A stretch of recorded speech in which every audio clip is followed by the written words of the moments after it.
To every man, there should never be a day when he would have to question the paternity of his child.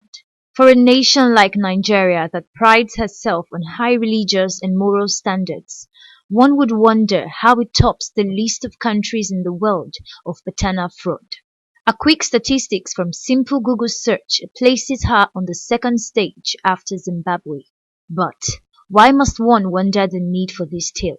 There has been an overwhelming increase of male demanding for the DNA test of their children after a renowned case showed up on social media of a man who committed suicide after discovering his two kids are for his wife's boss, who is a managing director of a renowned financial institution. This caused rancor in the media space and sadly extended to homes. In recent times, there has been a lot of pressure on marital life and relationships on the test of trust, loyalty, and faithfulness. For these male, they give their opinion when asked whether they would ever demand a paternity test from their spouse. No. So if I have that trust, of course, marriage and every other thing is built on trust. So if I have that so much trust, on my wife, I don't think there will be need for a DNA test because I know who I married. Yes, I would. I should know now. Because I will make my own public. She should make hers public. It's not how is it a bad thing? She's my partner and I'm supposed to know a lot of things. That's why I'm asking. No. I don't think it's necessary.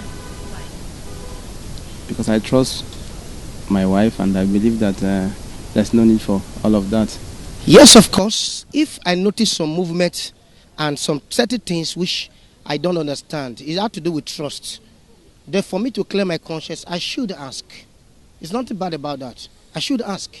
So that I will not go and father a child I don't know where it comes from. This is for them. Now, ITV News crew sought to seek a balance to know the response of women should their spouse demand a DNA test from them. Well, life goes on. I'll be angry at first, but it's one of those I move on.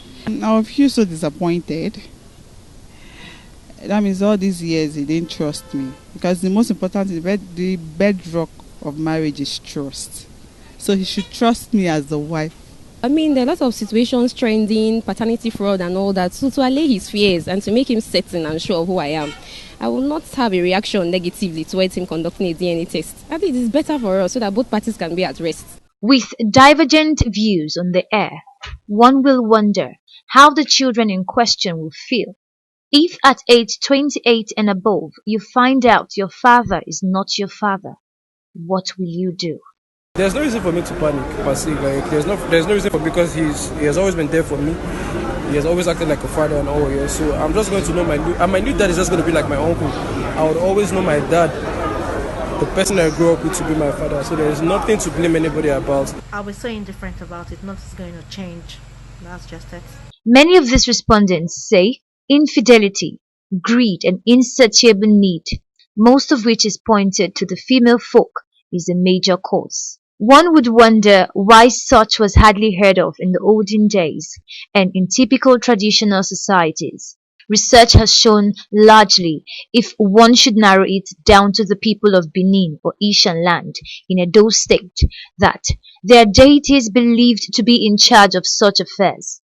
Traditionalists say it is easy to detect by swearing to a god, which instantly starts to manifest from the death of the husband and children successively until the deity is appeased. Why can't we have such technology, or is it available today to save everyone such torture? This medical personnel has this to say.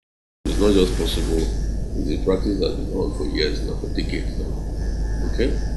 It's a practice perhaps not so common in the environment because of the cost and because of the expertise and technology required, okay? But very possible in two ways, okay? Two very popular ways. The first one is a non-invasive technique, okay?